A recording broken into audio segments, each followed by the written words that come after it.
নমস্কাৰ। স্বাধীনতা দিৱসৰ লগত সংগতি ৰাখি কেইটামান কুইজৰ প্ৰশ্ন সম্পৰ্কে আলোচনা কৰিছোঁ। কোনটো বিদ্ৰোহক ভাৰতৰ স্বাধীনতাৰ প্ৰথম সংগ্ৰাম বুলি কোৱা হয়? ইয়াৰ উত্তৰ হৈছে চিপাহী বিদ্ৰোহ। চিপাহী বিদ্ৰোহ কেতিয়া সংঘটিত হৈছিল? আৰু এই প্ৰশ্নৰ উত্তৰ হৈছে 1857 চনত চিপাহী বিদ্ৰোহ সংঘটিত হৈছিল। চিপাহী বিদ্ৰোহৰ প্ৰথম শ্বহীদজনৰ নাম কি? ইয়াৰ উত্তৰ হৈছে মংগল পাণ্ডে। চিপাহী বিদ্ৰোহ প্ৰথম ক'ত আৰম্ভ হৈছিল? ইয়াৰ উত্তৰ হৈছে মিৰাটত। চিপাহী বিদ্ৰোহৰ সময়ত ভাৰতৰ গভৰ্ণৰ জেনেৰেল কোন আছিল? ইয়াৰ উত্তৰ হৈছে লৰ্ড কেনিং।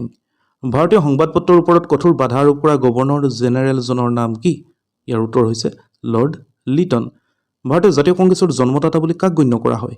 ইয়াৰ উত্তৰ হৈছে আলান অক্টোভিয়ান হিউমক। ভাৰতীয় জাতীয় কংগ্ৰেছৰ প্ৰথম অধিৱেশন ক'ত অনুষ্ঠিত হৈছিল? ইয়াৰ উত্তৰ হৈছে বোম্বাইত। ভাৰতীয় জাতীয় কংগ্ৰেছৰ প্ৰথম অধিৱেশন কেতিয়া অনুষ্ঠিত হৈছিল? এই প্ৰশ্নৰ উত্তৰ হৈছে 1885 চনৰ 28 ডিচেম্বৰত। ভাৰতীয় জাতীয় কংগ্ৰেছৰ প্ৰথম সভাপতি কোন আছিল? ইয়াৰ উত্তৰ হৈছে উমেশ চন্দ্ৰ বেনাৰ্জী। কোনে বংগ বিভাজন কৰিছিল? ইয়াৰ উত্তৰ হৈছে লৰ্ড কাৰ্জনে।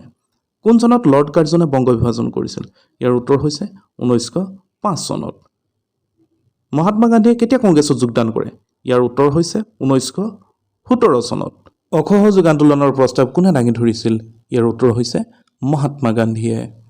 কংগ্ৰেছৰ কোন অধিৱেশনত মহাত্মা গান্ধীয়ে অসহযোগ আন্দোলনৰ প্ৰস্তাৱ দাঙি ধৰিছিল? উত্তৰ 1920 চনৰ কলিকতা অধিৱেশনত। কংগ্ৰেছৰ কোন অধিৱেশনত অসহযোগ আন্দোলনৰ প্ৰস্তাৱত অনুমোদন জনোৱা হৈছিল?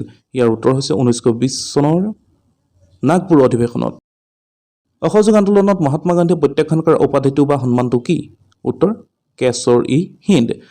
মহাত্মা গান্ধীক ব্ৰিটিছে কিয় কেশৰ-ই-হিন্দ উপাধি প্ৰদান কৰিছিল? উত্তৰ দ্বিতীয় বুৱেৰ যুদ্ধত গান্ধীজীৰ অৱদানৰ বাবে। চৌৰি চৌৰাৰ ঘটনা কেতিয়া সংঘটিত হৈছিল? ইয়াৰ উত্তৰ হৈছে 1922 চনৰ 5 ফেব্ৰুৱাৰীত। অসহযোগ আন্দোলন কেতিয়া অন্ত পৰে? ইয়াৰ উত্তৰ হৈছে 1922 চনৰ 12 ফেব্ৰুৱাৰী তাৰিখে। কংগ্ৰেছৰ কোন অধিৱেশনত পূৰ্ণ স্বৰাজৰ লক্ষ্য গ্ৰহণ কৰা হৈছিল? ইয়াৰ উত্তৰ হৈছে 1929 চনৰ কংগ্ৰেছৰ লাহোৰ অধিৱেশনত। কংগ্ৰেছৰ কোন অধিৱেশনত আইন অমান্য আন্দোলনৰ প্ৰস্তাৱ লোৱা হৈছিল? এই প্ৰশ্নৰ উত্তৰ হৈছে 1929 চনৰ কংগ্ৰেছৰ লাহোৰ অধিৱেশনত। কোন চনৰ পৰা কংগ্ৰেছে পূৰ্ণ স্বৰাজ দিৱস পালন কৰে? ইয়াৰ উত্তৰ হৈছে 1930 চনৰ পৰা। কোন চনত গান্ধীজীয়ে সবৰমতী আশ্ৰমৰ পৰা দাণ্ডিলৈ যাত্ৰা আৰম্ভ কৰিছিল? এই প্ৰশ্নৰ উত্তৰ হৈছে 1930 চনৰ 12 মাৰ্চ তাৰিখে। গান্ধীজী আৰু তেওঁৰ অনুগামীসকলে কেতিয়া দাণ্ডিত উপস্থিত হৈছিল? আৰু এই প্ৰশ্নৰ উত্তৰ হৈছে 1930 চনৰ 6 এপ্ৰিল তাৰিখে। গান্ধী আৰউইন চুক্তি কেতিয়া সম্পন্ন হয়? এই প্ৰশ্নৰ উত্তৰ হৈছে 1931 চনৰ 5 মাৰ্চত। দ্বিতীয় ঘূৰণীয়া মেজমেল কেতিয়া অনুষ্ঠিত হৈছিল? আৰু এই প্ৰশ্নৰ উত্তৰ হৈছে 1931 চনত। দ্বিতীয় ঘূৰণীয়া মেজমেল ক'ত অনুষ্ঠিত হৈছিল? আৰু এই প্ৰশ্নৰ উত্তৰ হৈছে লণ্ডনত। কংগ্ৰেছৰ কোন অধিৱেশনত ভাৰত ত্যাগ আন্দোলনৰ প্ৰস্তাৱ গ্ৰহণ কৰা হয়? ইয়াৰ প্ৰশ্নৰ উত্তৰ হৈছে 1942 চনৰ বোম্বাই অধিৱেশনত। ভাৰত ত্যাগ আন্দোলনৰ প্ৰস্তাৱ গ্ৰহণ কৰা কংগ্ৰেছৰ বোম্বাই অধিৱেশনত কোনে সভাপতিত্ব কৰিছিল? এই প্ৰশ্নৰ উত্তৰ হৈছে মৌলানা আবুল কালাম আজাদে। ভাৰত ত্যাগ আন্দোলনক আন কি নামেৰেও জনা যায়? আৰু এই প্ৰশ্নৰ উত্তৰ হৈছে আগষ্ট বিপ্লৱ। ভাৰত ত্যাগ আন্দোলনৰ মূল বাণীটো কি? আৰু এই প্ৰশ্নৰ উত্তৰ হৈছে কৰা নাইবা মৰা। কোন চনত কেবিনেট মিছন ভাৰতলৈ আহিছিল? আৰু এই প্ৰশ্নৰ উত্তৰ হৈছে 1946 চনত। ভাৰতক স্বাধীনতা প্ৰদানৰ সময়ত ব্ৰিটিছ প্ৰধানমন্ত্ৰী কোন আছিল? আৰু এই প্ৰশ্নৰ উত্তৰ হৈছে ক্লিমেণ্ট এটলি। ভাৰতক স্বাধীনতা প্ৰদান কৰিবৰ বাবে নিযুক্তি পোৱা ভাৰতৰ গভৰ্ণৰ জেনেৰেলজনৰ নাম কি?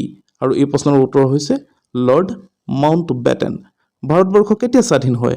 আৰু এই প্ৰশ্নৰ উত্তৰ হৈছে 1947 চনৰ 15 আগষ্ট। 1947 চনৰ 15 আগষ্ট তাৰিখটো অৰ্থাৎ ভাৰতবৰ্ষই স্বাধীনতা লাভ কৰা বাৰটো কি আছিল? উত্তৰ শুক্ৰবাৰ। পৰৱৰ্তী প্ৰশ্ন, 15 আগষ্ট দিনটো ভাৰতৰ স্বাধীনতা দিৱসৰ দিনৰূপে কোনে বাছনি কৰিছিল? উত্তৰ লৰ্ড মাউণ্ট বেটেনে। স্বাধীন হোৱাৰ আগতে ভাৰতবৰ্ষই কি তাৰিখে স্বাধীনতা দিৱস পালন কৰিছিল? উত্তৰ 26 জানুৱাৰী তাৰিখে। ভাৰতীয় জাতীয় কংগ্ৰেছ দলে কোন চনৰ পৰা 26 জানুৱাৰী দিনটোক ভাৰতবৰ্ষৰ স্বাধীনতা দিৱস হিচাপে পালন কৰাৰ সিদ্ধান্ত গ্ৰহণ কৰিছিল? উত্তৰ 1930 চনৰ পৰা। স্বাধীন ভাৰতবৰ্ষৰ প্ৰথমগৰাকী প্ৰধানমন্ত্ৰীৰ নাম কি? উত্তৰ জৱাহৰলাল নেহৰু। স্বাধীনতা দিৱসত ভাৰতৰ প্ৰধানমন্ত্ৰীয়ে ক'ত পতাকা উত্তোলন কৰে? উত্তৰ লালকিল্লাত। ভাৰতত নিযুক্ত শেষ ব্ৰিটিছ গভৰ্ণৰ জেনেৰেলজনৰ নাম কি? উত্তৰ Lord Mountbatten. British House of কমন্সত ভাৰতীয় স্বাধীনতা বিল 1947 কেতিয়া পাছ বা গৃহীত হয়? উত্তৰ 1947 চনৰ 4 জুলাইত। ভাৰত স্বাধীনতা বিল 1947 কেতিয়া আইনৰ মৰ্যাদা পায়? উত্তৰ 1947 চনৰ 18 জুলাইত। স্বাধীন ভাৰতৰ প্ৰথমগৰাকী ৰাষ্ট্ৰপতিৰ নাম কি? উত্তৰ ডক্টৰ ৰাজেন্দ্ৰ প্ৰসাদ। ভাৰতীয় জাতীয় পতাকা বা ত্ৰিৰংগ পতাকাৰ আৰ্হিটো কোনে প্ৰস্তুত কৰিছিল? উত্তৰ পিংগলি ভেংকায়াই। পৰৱৰ্তী প্ৰশ্ন, ত্ৰিৰংগ পতাকাক কেতিয়া ভাৰতবৰ্ষৰ ৰাষ্ট্ৰীয় বা জাতীয় পতাকা হিচাপে স্বীকৃতি প্ৰদান কৰা হয়? উত্তৰ 1947 চনৰ 22 জুলাইত। জাতীয় পতাকাৰ ৰং কেইটা আৰু কি কি? উত্তৰ 3টা, গেৰুৱা, শুকুলা আৰু সেউজীয়া। অশোক চক্ৰত মুঠ কেইডাল দণ্ড আছে? উত্তৰ 24ডাল। অশোক চক্ৰটোক আন কি নামেৰেও জনা যায়? উত্তৰ ধৰ্মচক্ৰ। অশোক চক্ৰৰ তাৎপৰ্য কি? অশোক চক্ৰটো হৈছে গতিশীলতাৰ প্ৰতীক। গেৰুৱা ৰঙৰ তাৎপৰ্য কি? গেৰুৱা ৰঙে ত্যাগ, সাহস আৰু দেশপ্ৰেমক সূচায়। পৰৱৰ্তী প্ৰশ্ন, জাতীয় পতাকাৰ বগা ৰঙে কি বুজায়? বগা ৰং সত্য আৰু শান্তিৰ প্ৰতীক। পৰৱৰ্তী প্ৰশ্ন, ভাৰতৰ ৰাষ্ট্ৰীয় সংগীত কোনটো? জন গণ মন হৈছে ভাৰতবৰ্ষৰ জাতীয় বা ৰাষ্ট্ৰীয় সংগীত। ভাৰতৰ ৰাষ্ট্ৰীয় সংগীতটোৰ ৰচক কোন? উত্তৰ ৰবীন্দ্ৰনাথ ঠাকুৰ। ভাৰতৰ ৰাষ্ট্ৰীয় সংগীতটো কোন চনত পোনপ্ৰথমবাৰৰ বাবে পৰিৱেশন কৰা হৈছিল? উত্তৰ 1911 চনৰ 27 ডিচেম্বৰত ভাৰতীয় জাতীয় কংগ্ৰেছৰ অধিৱেশনত। পৰৱৰ্তী প্ৰশ্ন, জন গণ মন গীতটোক ৰাষ্ট্ৰীয় সংগীত ৰূপে সংবিধানসভাই কেতিয়া স্বীকৃতি দিয়ে? উত্তৰ 1950 চনৰ 24 জানুৱাৰীত। ভাৰতৰ ৰাষ্ট্ৰীয় সংগীতটো কিমান সময়ৰ ভিতৰত পৰিৱেশন কৰি সম্পূৰ্ণ কৰিব লাগে? উত্তৰ 52 ছেকেণ্ডৰ ভিতৰত।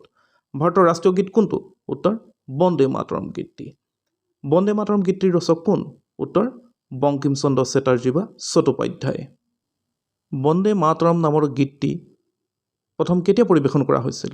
উত্তৰ 1896 চনত ভাৰতীয় জাতীয় কংগ্ৰেছৰ অধিৱেশনত ইয়াক পোনপ্ৰথমবাৰৰ বাবে পৰিৱেশন কৰা হৈছিল।